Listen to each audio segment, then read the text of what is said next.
The most famous haunted house in American history never had a single ghost in it. For almost 50 years, tens of millions of people around the world have read a book, watched no fewer than 4 feature films and nearly 40 spin-offs, and believed with total certainty that some supernatural force lurked behind the door of a 3-story Dutch colonial house at 112 Ocean Avenue in the village of Amityville, Long Island. People told each other about blood running down the staircase, about black flies swarming the windows in the dead of winter, about green slime oozing from the ceiling, about a pig-like creature with glowing red eyes standing outside a child's bedroom window. The 2 half-moon windows on the attic floor of that house, a detail that is, architecturally, completely ordinary for the Dutch colonial style, became one of the most haunting images in American horror cinema, nicknamed the Demon Eyes, that seemed to watch anyone who passed by at night. But the only thing that ever actually existed inside that house, the only thing confirmed by ballistics, by a confession, by a New York State court verdict, was not a demon. It was a family of 7. And in the first hours of a morning in November 1974, one of those 7 people picked up a rifle, walked from room to room through the house he had grown up in, and shot the other 6 dead in their sleep. None of them woke up in time. None of them had the chance to fight back, to scream, to reach for a door. And for half a century afterward, the true story of those 6 people, a father, a mother, and 4 children, was slowly buried under a ghost story that the very lawyer who once defended the killer later admitted helping to invent, in his own words, over many bottles of wine. This is Amityville, not the most famous haunted house in America, as people like to call it.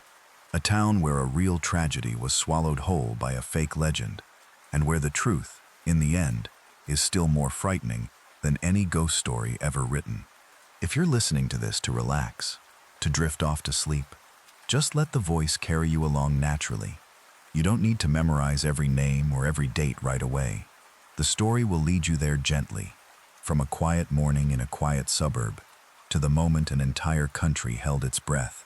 We'll start where every true story should start, not on a bestseller's pages, not in a special effects-laden movie scene, but with real people, a family of 7, living in a real house, in a real town, in a real American autumn in 1974. Amityville is a small village on the south shore of Long Island, in Suffolk County, New York, less than an hour's drive east of Manhattan. It's one of Long Island's older shoreline towns, having grown in the 19th century around shipbuilding and summer tourism, before gradually settling into a stable residential community for families who worked in Manhattan but wanted their children to grow up somewhere slower paced. By the early 1970s, Amityville was a textbook example of a middle-class American suburb. Streets lined with old oak trees, carefully maintained colonial-style homes, green lawns trimmed neatly every weekend. Many houses here back onto small canals that lead straight out to Great South Bay, where families could dock a boat right behind their own yard and head out to sea on a summer afternoon. This was the kind of place where front doors were rarely locked tight, where kids biked to school on their own, where neighbors knew each other's names, and their children's names too. There's a certain irony baked into the name Amityville itself. The word amity means friendship, harmony, goodwill between people. Whoever founded the village in the 19th century surely chose that name hoping to build a close, mutually supportive community. None of them could have imagined that, more than 100 years later, that name would become synonymous with terror in the minds of tens of millions of people worldwide. People moved to Amityville not looking for excitement. They came to escape the noise of the city, to give their kids room to play, to have exactly the kind of peaceful life the post-war American dream promised. A stable job, a handsome house, children growing up safely inside the arms of a community. The house at 112 Ocean Avenue sat right at the center of that picture. Built in 1925, it was a 3-story Dutch colonial with the style's signature gambrel roof and 2 half-moon windows jutting from the attic floor. An architectural detail common to the style, but one that would later become forever linked with fear in the minds of millions of viewers around the world. The house had 5 bedrooms, 3.5 bathrooms, an outdoor pool, and its own boathouse out back, where a narrow canal ran right along the edge of the yard, wide enough to dock a mid-sized motorboat. This was not the home of a family barely getting by. It was the home of a family that had achieved, by every standard 1970s America valued, a successful, stable life. The owners of that house were the DeFeo family. There's something worth pausing on before the story moves forward. America already had a long literary and cinematic tradition of cursed houses, from Edgar Allan Poe's Gothic short stories in the 19th century, to a whole wave of 20th century horror films about old houses hiding dark secrets. When the Amityville story broke in the mid-1970s, it didn't land in a cultural vacuum. It landed at the exact moment American audiences were primed and hungry for exactly this kind of story, especially fresh off the massive success of The Exorcist in 1973. A true story about a real massacre, one that had happened in that very house just a year earlier, was the missing piece that would turn an ordinary ghost story into a phenomenon nobody could forget. Ronald DeFeo Sr., 43, was the family's breadwinner. He worked at a Buick dealership tied to his wife's side of the family. His father-in-law owned it. To people who knew the DeFeos, Ronald Sr. is remembered as a strict man, quick-tempered at times, always insisting on tight order in the household, the kind of patriarchal discipline common in many Italian-American families of that era. He worked hard and provided fully for his wife and children. But by many later accounts, his relationship with his eldest son was anything but peaceful. The two clashed regularly, especially over how Butch spent money, how often he skipped shifts at the family dealership, and his increasingly reckless lifestyle. Louise DeFeo, 42, kept the large household running smoothly. She raised 5 children in a fully appointed home, a life that, from the outside, seemed to lack for nothing. But as neighbors would come to realize later, not everything behind the heavy wooden door of that Dutch colonial house was as calm as it looked. The DeFeo's 5 children, in order of age, were Dawn, 18, the eldest daughter, at the age where she was starting to build a life of her own, with a boyfriend, with the plans of any newly adult young woman beginning to pull away from her family's orbit. Allison, 13, in middle school, Mark, 12, and John Matthew, the youngest at just 9, still an elementary school kid, the smallest and least heard voice in the story about to unfold. And then there was Ronald DeFeo Jr. Everyone called him Butch, the eldest son, 23. Butch was not an ordinary young man by any measure. He worked occasionally at the family's Buick dealership, but according to many who knew him, he'd struggled seriously with alcohol and drugs for years before the murders, clashed constantly and bitterly with his father, and had a history of stealing money or forging signatures within his own family to fund his spending. His grandfather, Louise's father, the man who actually owned the dealership, had reportedly stepped in more than once to quietly smooth over the financial messes Butch left behind. He was tall and physically imposing enough to overpower his father, who was in his 40s, a detail that would later matter a great deal, as investigators tried to make sense of why no one in the family managed to fight back. People who knew Butch DeFeo in the years before the murders describe him as unpredictable, at times generous and cheerful with friends, happy to spend far beyond what a part-time dealership job should have paid for, buying rounds for the group, but at other times prone to sudden outbursts of anger, sometimes with implied threats, enough to make people around him keep their distance.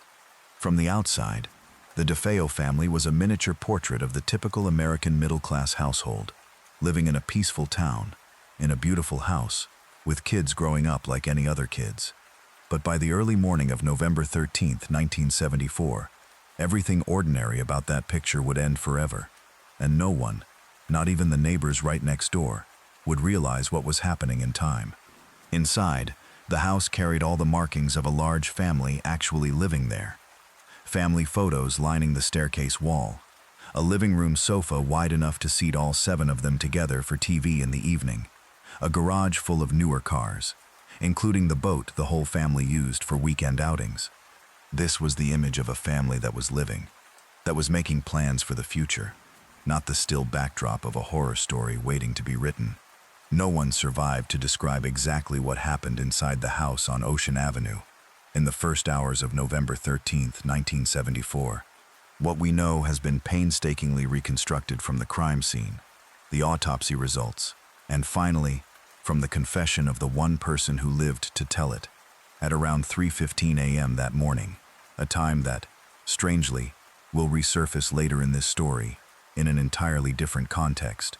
While all of Amityville still slept, and its tree-lined streets sat as quiet as any other night, Ronald Butch DeFeo Jr. picked up a Shaxson .35 caliber Marlin rifle, a gun he owned legally, originally bought for hunting trips. He walked from bedroom to bedroom, through the very house he'd grown up in, and shot each member of his family dead as they slept. His father, Ronald DeFeo Sr., 43, his mother, Louise, 42, then his 4 younger siblings, Dawn, 18, Allison, 13, Mark, 12, and John Matthew, just 9, the smallest person in that house that night. What unsettled investigators most, afterward, wasn't the brutality of the crime, though it was certainly brutal, but the near-total silence surrounding all of it. All 6 victims were found lying face down in bed, still nearly in their exact sleeping positions, with no signs of struggle, no one turned over, no one reaching up to block a bullet or dragging themselves out of bed to run. The .35 Marlin had no silencer. A single shot from that rifle would have been loud enough to wake an entire block in the dead of night. Yet not a single neighbor along Ocean Avenue ever told police they'd heard any gunshots that night, despite 6 shots being fired within what must have been just a few minutes. How could 6 people, in 6 separate rooms, be shot dead one after another in their own house, without a single one of them waking up in time? That's the question that, 50 years later, has never been fully, satisfyingly answered by any official explanation. Not from the police, not from the court, not even from the killer himself, even though the case has a confirmed perpetrator, a verdict, and a clear confession. And it's precisely in that silent gap that the first seed of a legend began to grow. For nearly a full day after the massacre actually happened, no one in Amityville had any idea what had taken place inside the house on Ocean Avenue. Butch DeFeo, based on multiple witness accounts pieced together later, went about the rest of that morning and early afternoon as if nothing had happened, going out, seeing friends, showing no outward sign that would make anyone around him suspicious. Around 6:30 that evening, Butch burst into Henry's Bar, a modest local watering hole familiar to most Amityville residents. Breathless and panicked, he told the people drinking there that his parents had just been shot. A group of them, with no reason to doubt him, immediately drove back with him to the house on Ocean Avenue. One of them, a man named Joe Yeswit, was the one who called the Suffolk County Police the moment they realized the true scale of what had happened inside. The first officers on scene later recalled that they'd initially braced themselves for a single homicide, exactly what Butch had described about his parents.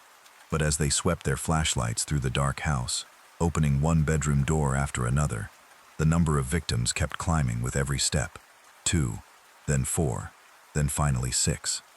One officer present that night later admitted to reporters it was the most haunting scene of his entire career, not because of the amount of blood, but because of the eerie stillness in every room, as though the whole house was still fast asleep. When police arrived at the scene, they found exactly what Butch had described, only far, far worse. Not just his parents, but all 4 siblings were dead too, all shot in their sleep, all in their own rooms. Within minutes, the beautiful 3-story house on Ocean Avenue, which just hours earlier had been the home of a family of 7, had become one of the most shocking crime scenes in the history of Long Island. And from the very first minute standing in front of police officers, Butch DeFeo already had a story ready to tell. Before the story turns to the investigation, it's worth pausing here. The days immediately after news of the massacre spread through Amityville. This was a town where families knew each other, where the DeFeo children had gone to the same school, the same Sunday school classes, alongside dozens of other kids in the area. When news of all 6 deaths broke, the shock didn't stop at a few neighboring families. It spread through the entire small community. Schools where Allison, Mark, and John Matthew had studied brought in extra counselors for students. Many parents, for the first time in years, started locking their doors more carefully at night, even though the perpetrator, it turned out, had been someone inside the house all along, not an outsider who broke in. The funeral for all 6 DeFeo family members was held just days after the bodies were found, drawing a large crowd of local residents, despite the fact that the family's eldest son had already been arrested and was under investigation.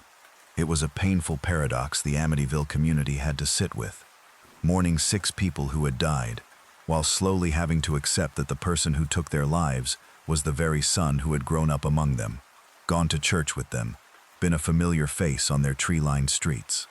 That grieving period, very human, very real, is, arguably, what deserves to be remembered most about Amityville in the years right after the tragedy. But as we'll see, the collective memory of an entire nation would soon be overtaken by a very different story. Butch told police his family had been the victims of an organized hit, what American newspapers of the time commonly called a mob hit. He hinted vaguely that his father might have been tangled up in dangerous debts or business dealings, and that someone had sent people to punish the entire family. In those first hours, this wasn't an entirely implausible explanation.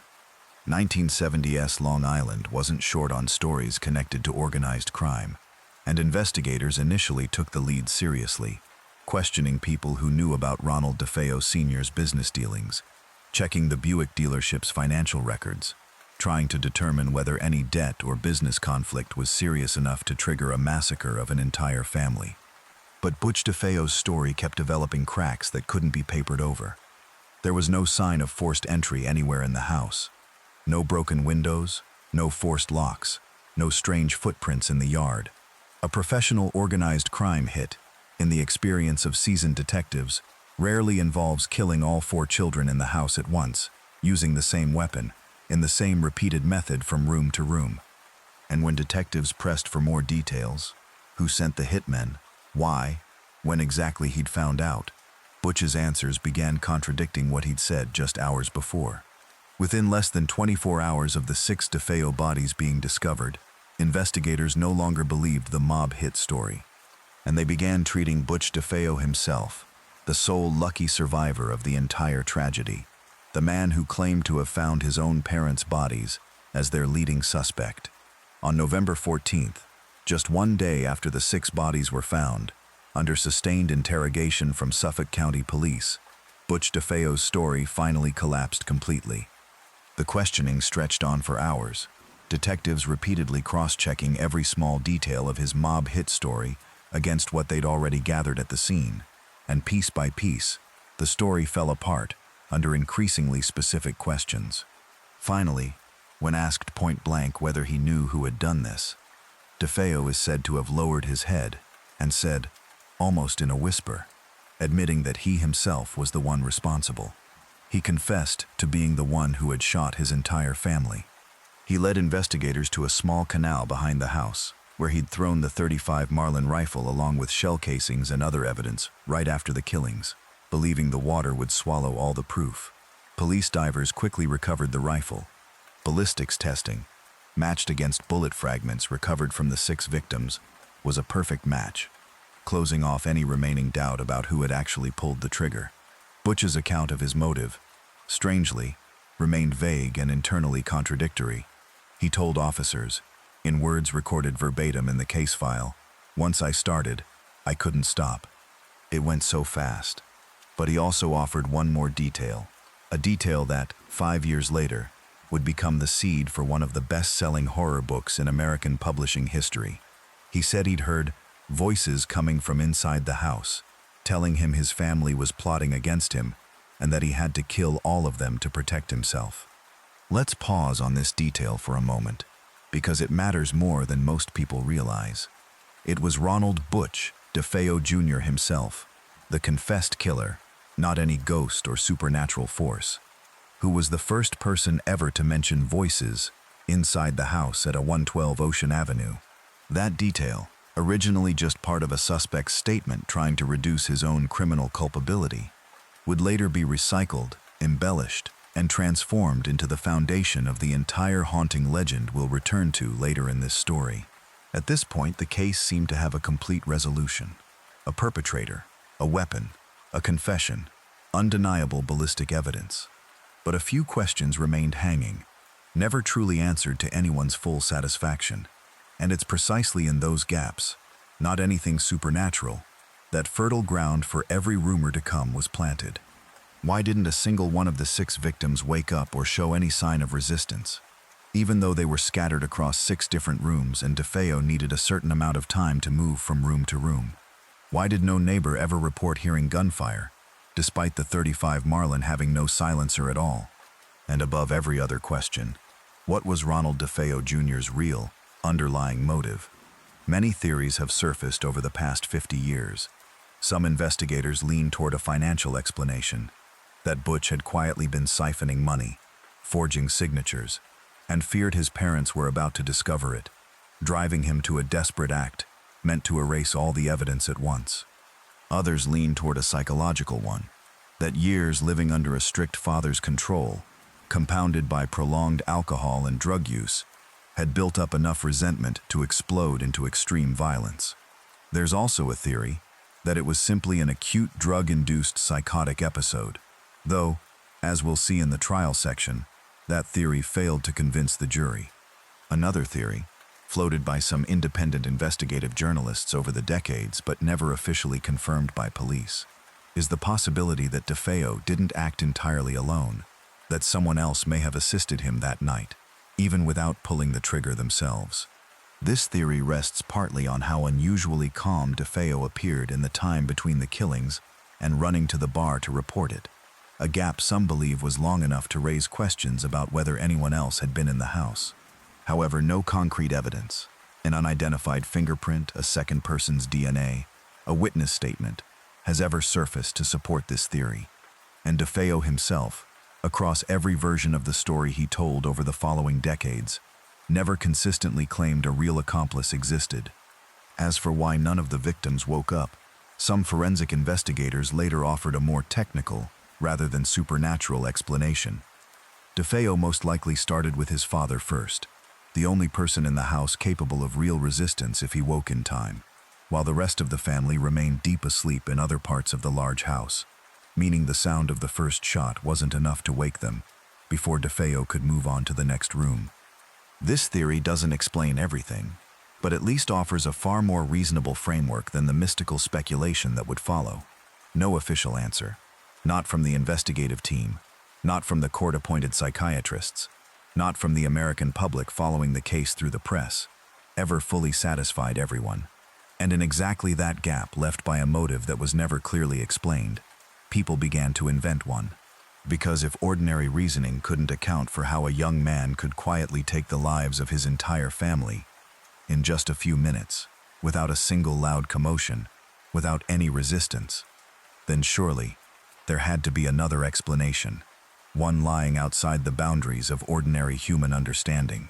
Ronald DeFeo Jr.'s trial officially began on October 14, 1975, nearly a year after the night of the tragedy. His defense team, led by an attorney named William Weber, a name that will resurface later in this story, in a completely different capacity, playing a far bigger role than anyone could have imagined at the time, chose a not guilty by reason of insanity defense strategy. The defense's central argument revolved around the voices DeFeo had described to police right after his arrest. Psychiatrists called by both sides testified at length before the jury, arguing over whether DeFeo had genuinely been in the grip of an acute psychotic episode on the night of the murders, and whether, at the moment he pulled the trigger, he retained enough awareness to understand that what he was doing was wrong, the core legal standard for an insanity defense under New York law at the time. The defense's psychiatric expert argued that years of substance abuse, compounded by accumulated family tension, could have pushed DeFeo into a state fully disconnected from reality just before and during the killings. But the prosecution held overwhelming evidence that this was a calculated, lucid sequence of actions, not the product of a sudden psychotic break. DeFeo had cleaned up the scene to some degree right after the killings, carefully disposed of the weapon in the canal, constructed a reasonably coherent mob hit story to mislead investigators from the very first hours, and maintained that story consistently in front of multiple witnesses, for nearly a full day before it collapsed. The prosecutor argued to the jury that someone genuinely in the grip of an acute psychotic episode, with no grasp on reality, would struggle to sustain such a purposeful, self-protective, deceptive chain of behavior immediately afterward, and would struggle even more to stay composed enough to run to a bar, spin a story, and lead a group of people back to the scene without giving away a single sign that anything was wrong. The case quickly grew beyond local news to become a topic covered almost daily by major American television networks throughout the trial. Fairly unusual for a small-town murder case in the mid-1970s, an era before national media had developed the habit of following every criminal trial the way 24-hour news cycles would later make routine. That level of attention, in a way, inadvertently laid the groundwork for an even bigger media explosion that would arrive just 2 years later, when the ghost story began to spread. The trial ran for weeks, with a long line of witnesses called the first responding officers, ballistics experts, friends and acquaintances of the DeFeo family, brought in to describe Butch's personality and his tense relationship with his father. The courtroom was packed every day, and both local and national press stayed glued to every session. During the trial's most tense days, DeFeo himself took the stand to describe the night of the murders, guided by his defense attorney's questions, aimed at painting the picture of a young man pushed to a breaking point by uncontrollable voices. But under cross-examination by the prosecution, the same logical gaps in his story surfaced once again. He couldn't adequately explain why. If he'd truly been in a panic controlled by voices, he'd still been lucid enough to aim precisely at each sleeping victim, lucid enough to gather up shell casings, lucid enough to drive off and dispose of the gun, and lucid enough to construct a coherent story right afterward. The prosecutor emphasized to the jury that the gap between a psychotic episode, as medically defined, and such an organized, clearly self-protective chain of behavior was simply too wide to ignore. By late November 1975, after days of deliberation, the jury completely rejected the insanity defense. Ronald DeFeo Jr. was found guilty on all 6 counts of second-degree murder, one for each victim in his own family. DeFeo was handed 6 sentences, each 25 years to life, to be served consecutively, meaning that, legally speaking, he would almost certainly never have a real chance at freedom for the rest of his life. On paper, the case closed here. A perpetrator, a motive the court accepted to a certain degree, and the harshest sentence the law allowed at the time.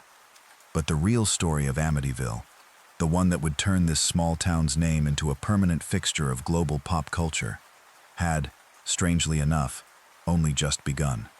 Over nearly 5 decades in prison afterward, most of it spent at Sullivan Correctional Facility, a maximum security prison tucked in the Catskill Mountains of New York State. Ronald DeFeo Jr.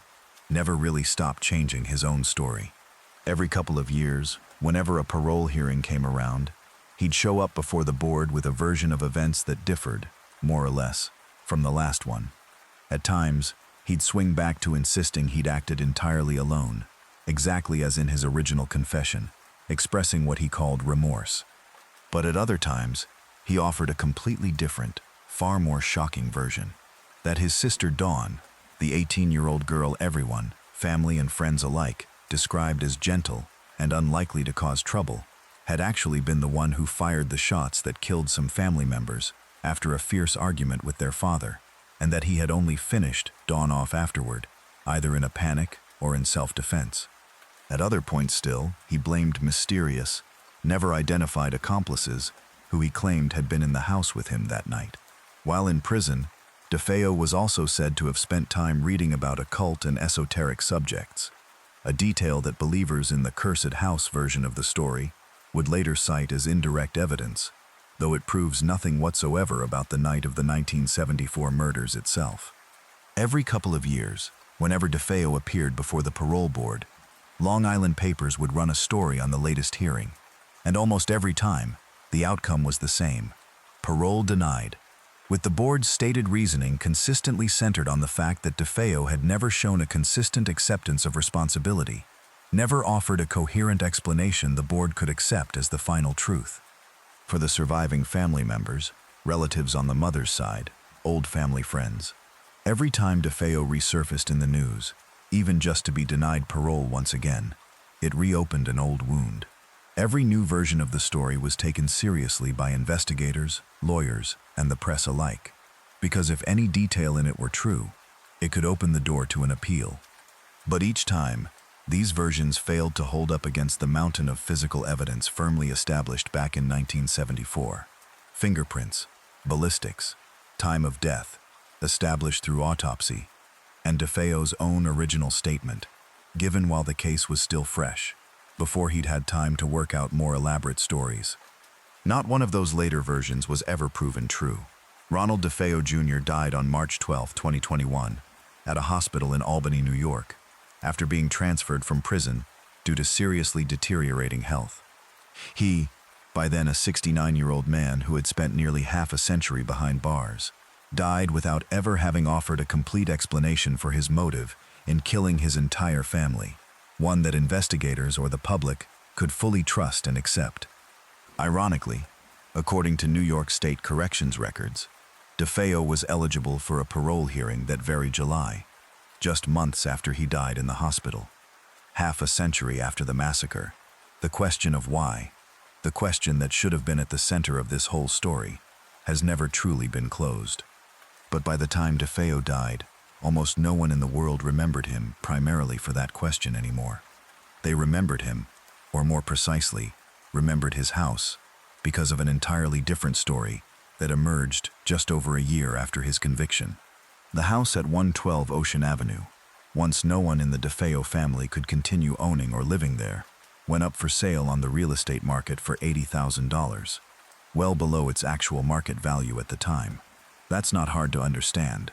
Not many people want to spend money living in a house where an entire family was massacred barely more than a year earlier. George Lutz, a man who ran a small land surveying business, was 28 at the time. His wife Kathy had been married once before and brought 3 children from that marriage, Daniel, Christopher, and Missy, who was only about 5, into her new marriage with George.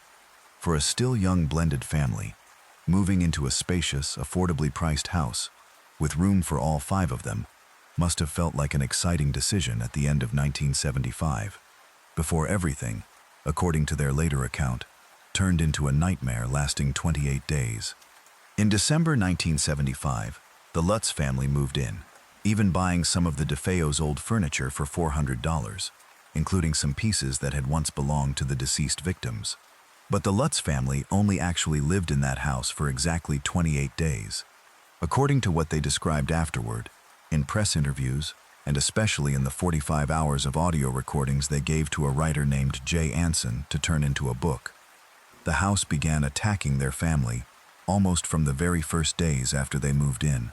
The list of phenomena they described, retold so many times over the years across books, articles, and films, has become almost second nature to anyone who's ever heard the legend. Low, growling voices shouting, "Get out," in the middle of the night. Green slime constantly oozing from the walls and stairwell ceiling.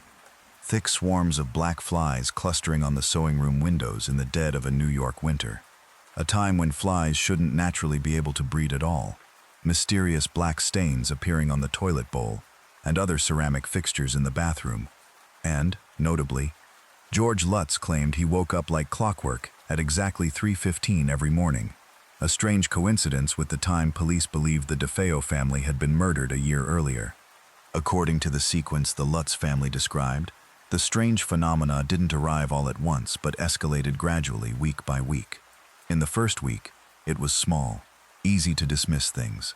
A door slamming shut on its own with no breeze. Heavy footsteps echoing from downstairs at midnight after everyone had gone to bed. By the second week, things escalated. A strong, foul odor suddenly filling the living room, then vanishing within minutes, prompting George Lutz to repeatedly check the plumbing and the basement without ever finding a cause. By the third week, the experiences turned more personal and frightening. Kathy said she was lifted bodily off the bed while sleeping, waking up with strange red marks on her chest she couldn't explain. Their children reported similar experiences of feeling lifted off their beds in the night. Their young daughter, Missy, began spending most of her time in her room, playing with an imaginary friend she named Jody, a pig-like creature with glowing red eyes that, according to Missy, could change shape and size, at times growing larger than the house itself, and claimed it could only be seen by whoever it chose to reveal itself to. Kathy Lutz said she'd been touched by an unseen force. George and his son Daniel said they'd seen the pig-like creature standing outside a window, staring in with glowing red eyes in the dark. And George claimed he'd even found cloven hoofprints in the snow outside, in an area with no animal that could plausibly have left such tracks. Perhaps the most striking detail in their entire story involves the priest the Lutz family invited over to bless the house shortly after moving in, hoping to drive out anything left over from the previous year's tragedy.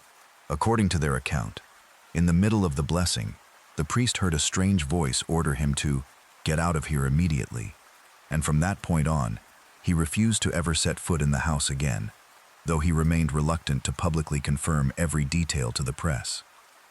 And then, on the night of January 14, 1976, following an incident they later refused to describe in detail, calling it too terrifying, the Lutz family fled the house in the dead of night in a state of utter panic, leaving almost all of their belongings behind: clothes, furniture, personal items, and never set foot in that house again for the rest of their lives. Not long after the Lutz family left the house, their story reached one of the most famous duos in American paranormal investigation at the time, Ed and Lorraine Warren. Ed Warren called himself a demonologist, while Lorraine claimed to possess clairvoyant abilities. Since 1952, the couple had run their own psychic research organization, touring New England college campuses to lecture on hauntings and exorcisms, and by the mid-1970s had built a certain reputation as America's leading demonology experts, a reputation that decades later would continue to be mined through the blockbuster The Conjuring film franchise.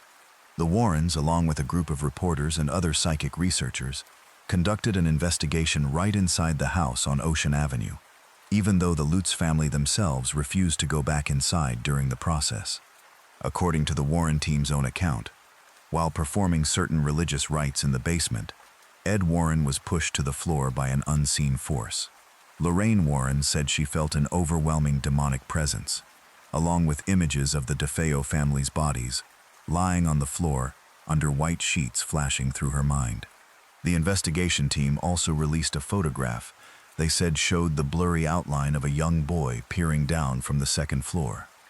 A photo that later became one of the most frequently cited pieces of evidence whenever the Amityville story is retold. It's worth noting that the Warrens themselves, throughout their decades-long careers, were repeatedly the subject of skeptical scrutiny from journalists and researchers, questioning the authenticity of many cases they claimed to investigate, not just Amityville. Numerous critics pointed out that nearly every case they confirmed as demonic seemed to be followed, coincidentally, by a book, a paid lecture series, or later, a film project, a business pattern that made no small number of people question the real motives behind their dramatic confirmations. Lorraine Warren, in a 2000 documentary titled Amityville Horror or Hoax, described the house as containing something straight from the bowels of the earth. Ed Warren stated flatly, "This is no ordinary haunted house. On a scale of 1 to 10, this is a 10. These dramatic claims, combined with the Warrens' existing reputation, contributed significantly to lending credibility to the story in the public eye, even before Jay Anson had put pen to paper on the book that would send the whole story exploding across the globe. Right from its subtitle, the publisher made a calculated commercial statement. A true story, printed right on the cover, was the key element that turned the book from an ordinary horror novel into one of the most hotly disputed cultural phenomena of its era. Readers weren't simply reading a ghost story for entertainment. They were being invited to believe that what they were reading had actually happened, at a real address, involving real people who were still alive to confirm it. It was that promise of being true, not just the content itself. That's what really drove the book's runaway sales. When writer Jay Anson turned the Lutz family's story into a book called The Amityville Horror, A True Story, published in 1977, it became an unprecedented publishing phenomenon in the horror genre, selling more than 10 million copies worldwide, translated into dozens of languages. 2 years later, the film adaptation of the same name, starring James Brolin, Margot Kidder, and Rod Steiger, grossed over $80 million at the box office, an enormous sum for the time, and officially turned the small house on Ocean Avenue into a global pop culture icon, the most famous haunted house in America. Dozens of sequels, remakes, and documentaries continued to be produced over the following decades. At one point, nearly 40 films and TV productions mining the same subject, turning Amityville from the name of a peaceful suburban town into a horror brand worth hundreds of millions of dollars. But there's one detail almost no viewer watching those films at the time ever knew. A detail that would only gradually come to light years later. The person who sat down with the Lutz family to build that story, before Jay Anson ever put pen to paper, was none other than William Weber, the very attorney who had personally defended Ronald DeFeo Jr. in his 1975 murder trial.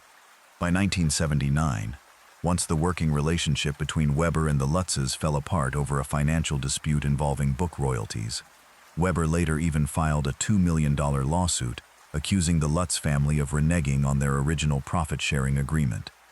William Weber publicly admitted the truth on a radio program about paranormal phenomena hosted by writer Joel Martin, and later repeated it in a September 1979 interview with People magazine, that he, along with George Lutz, and with some involvement from Jay Anson as well, had sat down together and cooked up this whole horror story over a few bottles of wine.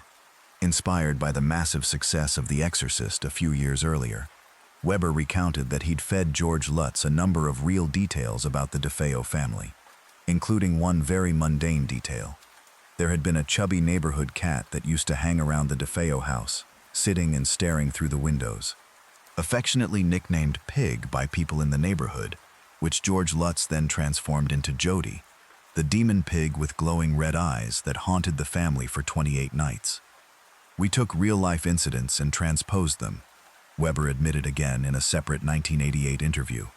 In other words, it was a hoax. According to Weber himself, his original motive in helping build the story was to create a convincing enough account of a demonic force haunting the house to give him legal grounds to seek a new trial for his client, Ronald DeFeo Jr., on a new defense theory, Seventwana. The devil made him do it, a late-stage legal strategy meant to salvage the already handed-down sentence. As for George Lutz, according to Weber's account, his motive was much simpler and far more mundane. His family was carrying a mortgage they couldn't actually afford. His business was struggling, and they needed a fast way out financially. Even reaching out to the media and organizing a widely publicized psychic sleepover event at the house, after the Lutz family had already moved out, was, according to Weber, simply a carefully calculated publicity campaign. The most ironic detail in this entire story, perhaps, is this.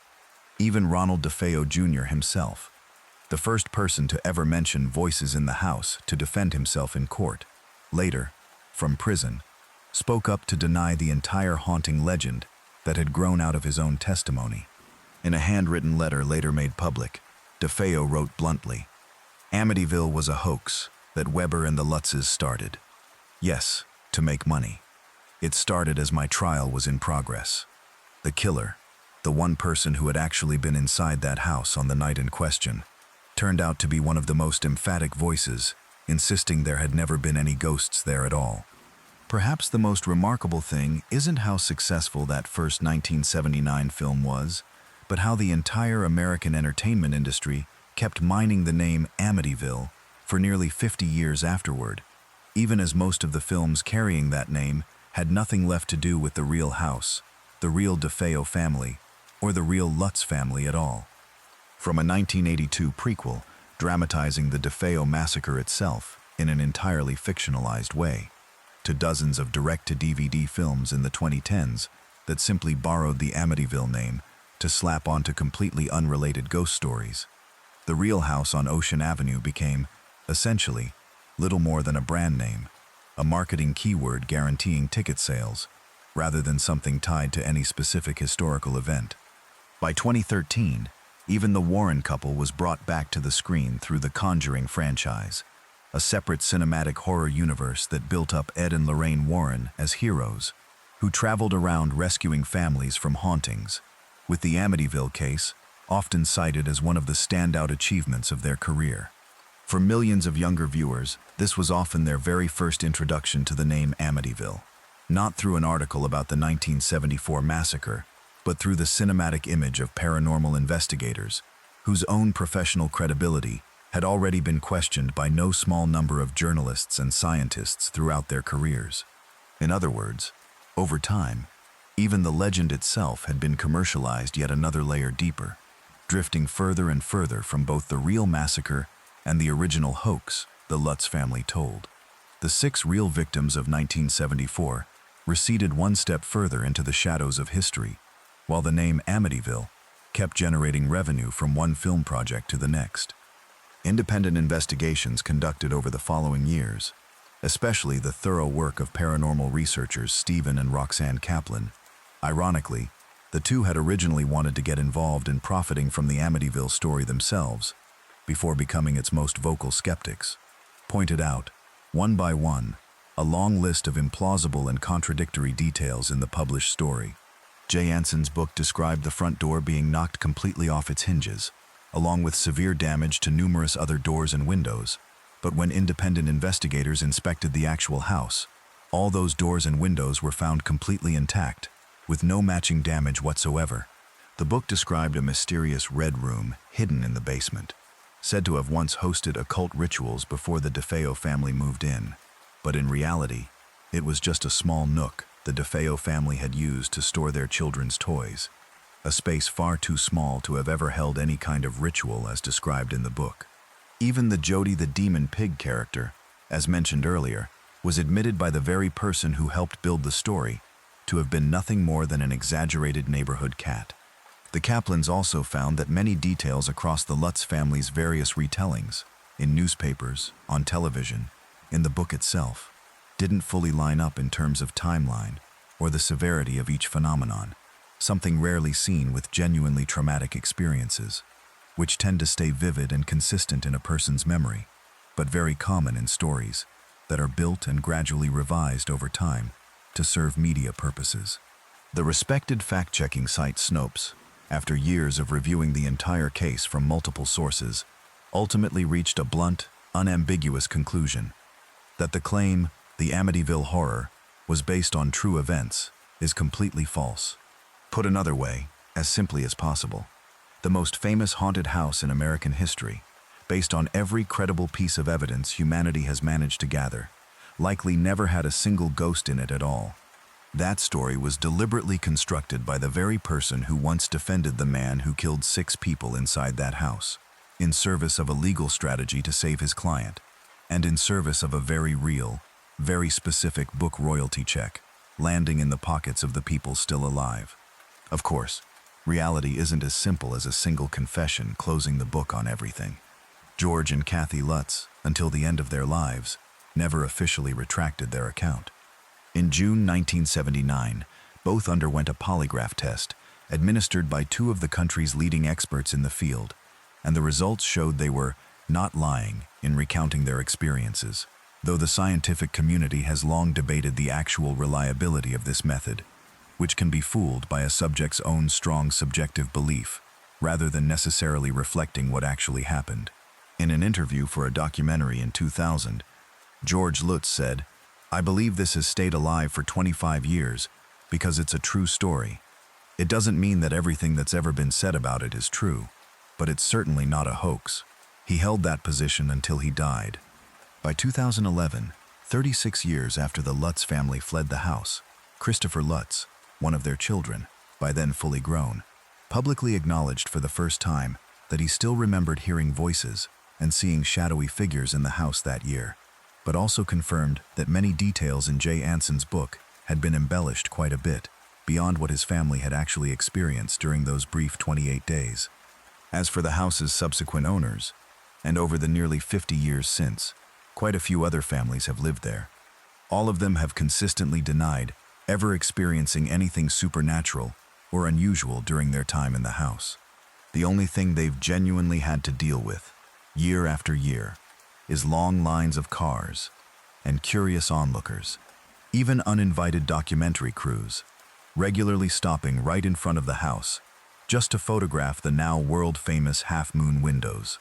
Later, the house's official address was changed from 1112 to a different number, and part of its exterior architecture, including those two iconic half-moon windows, was altered by later owners, partly to help cut down on the seemingly endless stream of curious visitors. The house continued to change hands many times over the following decades, each sale accompanied by fresh articles rehashing its entire history, an invisible burden anyone who ever considered buying that house has had to face, regardless of whether they believed in the ghost half of the story or not. When news of William Weber's confession spread through the national press in 1979, the reaction within Amityville itself was fairly mixed. Some longtime residents expressed a certain relief, as though the town's honor was partly restored, knowing the ghost story attached to their hometown's name was just a fabrication. But for many others, the reputational damage had already sunk in too deep to be undone by a belated confession. The name Amityville had already become a fixture in American pop culture, nearly synonymous with haunted house, regardless of whether the truth behind it was ever clarified. The truth, perhaps, lies somewhere between those two extremes. There was, without question, a real massacre, with 6 very real victims. As for the ghost part, the part that turned this small suburban house into a legend of global proportions, nearly all the most credible evidence we have today suggests it was the product of a group of people with very human, very earthly financial and legal motives, not the product of any force from beyond. Over the past 50 years, Ocean Avenue in Amityville has experienced what cultural researchers call dark tourism, the tendency for people to seek out places associated with death, tragedy, or horror, purely to be able to stand where it happened. Around Halloween, the amount of traffic and foot traffic stopping in front of the house can multiply many times over compared to an ordinary day, despite the fact that the house's actual owners, entirely unrelated families who simply bought a property at a discount, never asked for or wanted any of this attention. Longtime Amityville residents with no connection whatsoever to the case or the DeFeo family have repeatedly voiced frustration that their town's name has been permanently welded to the word horror in the global public imagination, even though the actual reality of life there, for more than a century, has remained a peaceful shoreline community, no different from hundreds of other small towns across Long Island. For them, Amityville Horror isn't a weekend entertainment movie. It's their hometown's name, borrowed without permission, distorted, and resold generation after generation, without anyone ever asking their opinion. Before closing out this section, one thing deserves to be said fairly. Not everyone who's seriously researched this case agrees that the Lutz family's entire story was simply fabricated for money. Even the most skeptical journalists acknowledge that William Weber's confession, notable as it is, isn't in itself completely unimpeachable proof.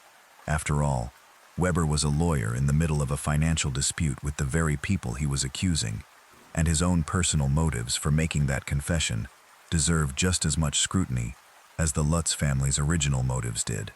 George Lutz himself, until his death in 2006, never wavered from the position that his family genuinely experienced something beyond ordinary explanation during those 28 days.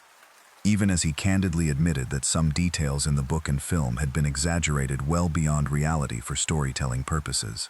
Other independent paranormal researchers, with no financial ties whatsoever to the case, interviewed the Lutz family repeatedly over the decades and concluded that, at least in George and Kathy's own subjective understanding, they genuinely believed they weren't lying. This brings us to a far more interesting angle than the simple real or fake question. Why does a story, one that even a person involved in creating it has publicly admitted was fabricated, continue to be believed and retold by millions of people almost 50 years later? Psychologists who study paranormal belief point to a few familiar mechanisms that may help explain this. First is confirmation bias. Once someone already believes a place is off, they tend to interpret every strange sound, every ordinary unease, which happens in any old house, as evidence confirming that original belief. Next is pattern recognition, pareidolia, and the brain's natural tendency to search for meaning, cause, and intent behind random events, especially under psychological stress, something a family that had just moved into the site of a family massacre would almost certainly experience to some degree, ghosts or no ghosts. And finally, perhaps the most important factor of all, once a story has been published, read, and believed by tens of millions of people, it takes on a life of its own, entirely independent of the original truth. People tend to cling to stories that have become deeply embedded in popular culture, even in the face of clear disconfirming evidence, a phenomenon psychologists call the continued influence effect. Once the Amityville legend became part of American culture, it no longer needed the truth to keep on existing. The lives of the people directly involved in this case took very different paths over time. George Lutz died in 2006, Kathy Lutz in 2004, both maintaining their story until their final days, though they no longer appeared publicly as often as they had in the years right after the book's release. Their children, now middle-aged, have largely chosen to live quietly, occasionally surfacing for retrospective interviews around major anniversaries of the case. William Weber continued practicing law on Long Island for many years after the case, though his reputation remained permanently tied to a deeply ironic dual role. Both the defense attorney for one of the most notorious killers in Long Island history, and a co-creator of one of the most famous haunted house legends in the world. As for the house, where it all began, it still stands on Ocean Avenue, under a new address, with an exterior that's been altered to some degree. Its current owners, like all the owners before them for nearly 50 years, are simply trying to live an ordinary life in a beautiful house by the canal, in a quiet Long Island shoreline town, nothing close to what most of the outside world still thinks of when they hear that address mentioned. The Amityville case also raises a much bigger question, one that extends well beyond this single story. A question anyone who makes true crime content, including this series, has to keep asking themselves. Where's the line between telling a tragedy to remember and understand it, and turning that same tragedy into pure entertainment fuel? Amityville is an extreme, almost textbook example of just how completely that line can be erased. A real murder, with real victims, got stripped from its own context, commercialized, and reproduced dozens of times in forms drifting further and further from the truth, until almost no one remembers the 6 people who actually died in that house anymore. That's exactly why, in every episode of the Mark series, we'll always try to give proportionate time to the real human side behind every case, not just the gruesome details or the shocking twists that make a story more gripping. Because if we only tell the dramatic part and forget the human part, we're not doing anything different from the very mistake that turned the 6 DeFeo victims into faded background characters in the story of their own house. After all these years, after tens of millions of dollars in book and film revenue, after wave of sequels stretching across decades, after countless TV specials mining and remining the story of the most famous haunted house in America, there's one thing very easy to lose sight of amid all that commercial noise: the names of the 6 real people who actually lost their lives in that house, on a November night exactly 50 years ago. Ronald DeFeo Sr., 43. Louise DeFeo, 42. Dawn DeFeo, 18. Allison DeFeo, 13. Mark DeFeo, 12. And John Matthew DeFeo, the youngest, just 9 years old. They weren't faded side characters in a ghost story, dressed up for clicks. They were a real family, living an ordinary life in a beautiful house, in a peaceful American suburb, until the family's own eldest son took all their lives within a few short minutes, for a reason that, to this day, no one, not even Ronald DeFeo Jr. himself, across nearly 50 years afterward, ever fully and credibly explained. What made Amityville a marked name in American crime history isn't just the brutality of the massacre itself, though that alone was more than enough to haunt a community for generations. It's also how a real tragedy, one so painful it could never truly be undone, got turned into raw material for an entertainment industry worth hundreds of millions of dollars by, ironically, the very people who should have been the ones protecting the truth the most. A lawyer trying every angle to save his client from prison, and another family trying every angle to escape a mortgage they couldn't afford. Maybe the real lesson left behind by Amityville isn't, be careful of haunted houses. It's this. Sometimes, the scariest story isn't the one carefully woven to make you shiver in the dark.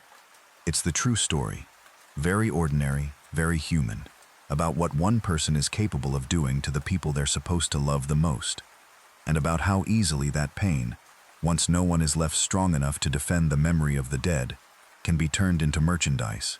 Next time you happen to watch another film from the Amityville horror franchise, maybe take a moment to remember those 6 names.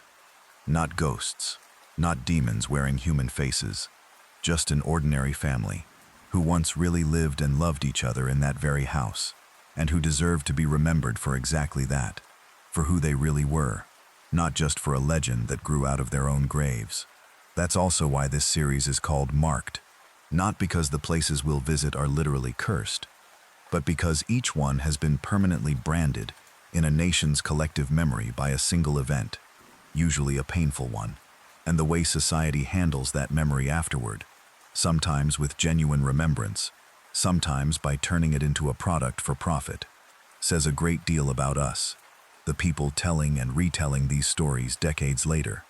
Amityville is the most extreme case of all, a town whose name was entirely hijacked by a story that never happened, while the true story, more painful, but far more human, was nearly forgotten.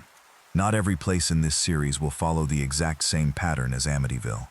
Some, as we'll see in upcoming episodes, are cases that were never truly, fully solved.